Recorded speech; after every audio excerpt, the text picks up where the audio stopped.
नमस्कार। आप देख रहे हैं कलम न्यूज़। भारत ही नहीं पूरे विश्व के अंदर आज मनाया जा रहा है पृथ्वी दिवस।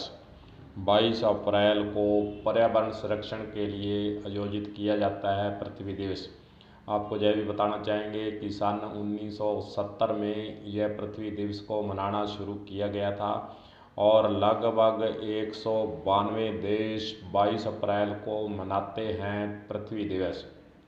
पर्यावरण को बचाने के लिए और अच्छा वातावरण बनाने के लिए इस दिवस को मनाने के पीछे उद्देश्य यही है कि हम सब पृथ्वी की जो उर्वरा शक्ति है, पृथ्वी की जो मूल भावना है, पृथ्वी जिस तरह से प्राचीन काल से चली आ रही है उसको उसी दशा में रहने दें। इसीलिए यह दिवस मनाया जाता है। पृथ्वी दिवस के लिए लोगों को जानकारी इसलिए दी जाती है कि आप पृथ्वी दिवस पर पर्यावरण संरक्षण के लिए आगे आएँ।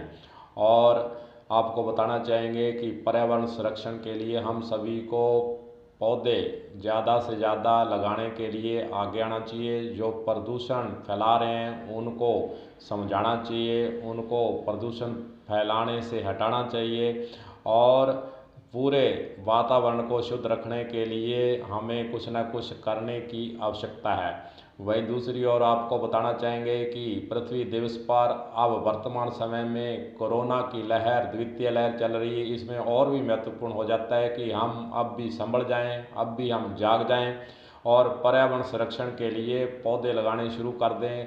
आपको ये भी बताना चाहेंगे कि पूरे देश के अंदर ऑक्सीजन सिलेंडर की मारामारी हो रही है और वहीं दूसरी ओर पौधों की बात करें तो लाखों करोड़ों रुपए की ऑक्सीजन देते हैं पौधे।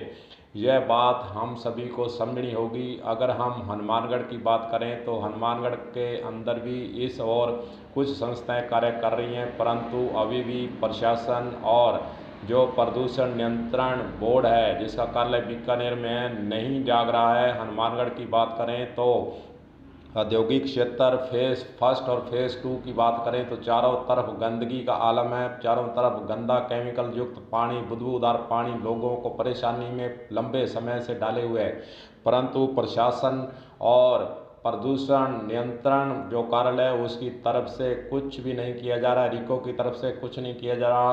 हाथ पर हाथ धरे बैठे हैं सभी कार्यालय और लोगों को जो है इस समस्या से निजात दिलाने के लिए कोई भी आगे नहीं आ रहा है। इसीलिए हनुमानगढ़ की जनता है परेशान। पृथ्वी दिवस क्या मनाएं, पर्यावरण कैसे संरक्षण करें, यह है सबसे बड़ा सवाल। हनुमानगढ़ के अंदर जो है प्रदूषण युक्त केमिकल युक्त पानी और जो बाईपास के पास छोड़ा जाता है और जो दुग्ध डेयरी है उसकी तरफ जाने का किसी का जी नहीं करता, मजबूरी है, रास्ता है, जाना पड़ता है, लेकिन वहाँ से गुजरना बड़ा है मुश्किल। इतना बदबूदार पानी है कि वहाँ से सांस लेना भी मुश्किल हो चुका है, परंतु फिर भी जो है प्रशासन हो, चाहे रिको कार्यालय हो, चाहे औद्योगिक क्षेत्र का कार्यालय हो, चाहे प्रदूषण नियंत्रण कार्यालय हो, किसी का ध्यान इस ओर नहीं है। आखिरकार कब मिलेगी निजात हनुमानगढ़ को इस प्रदूषण से, यह है लोगों का सवाल।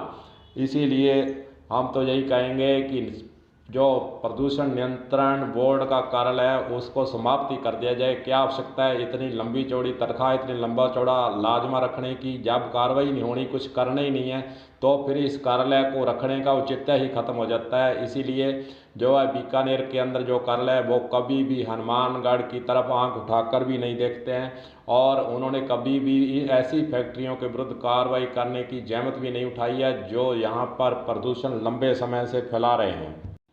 22 अप्रैल को हम पृथ्वी दिवस मना रहे हैं। पर्यावरण संरक्षण के लिए कुछ करने के लिए आगे आने की आवश्यकता है और प्रशासन को, प्रदूषण बोर्ड को, प्रदूषण नियंत्रण कार्यालय को और औद्योगिक क्षेत्र का जो उद्योग विभाग का कार्यालय, रिको का कार्यालय, इनको कम से कम इस पृथ्वी दिवस पर तो सबक लेना चाहिए। जो हनुमानगढ़ के हालात हैं उसको सुधारने के लिए आगे आना चाहिए। जो फैक्ट्री हैं, जो औद्योगिक क्षेत्र इस प्रकार सीधा ही केमिकल युक्त पानी, अपशिष्ट पदार्थ छोड़ रहे हैं, उन पर ताले लगने चाहिए। जब भी यह कार्य जो है प्रदूषण फैलाने का जो फैक्ट्री कर रही हैं रुक सकता है। अभी आवश्यकता है इस ओर ध्यान देने की। अब देखने वाली बात है कि क्या प्रशासन, क्या प्रदूषण नियंत्रण कार्यालय, क्या औद्योगिक क्षेत्र का कार्यालय, क्या रिको का कार्यालय जागता है, जहां फिर इसी प्रकार कुंभकर्ण की नींद सोता रहता है।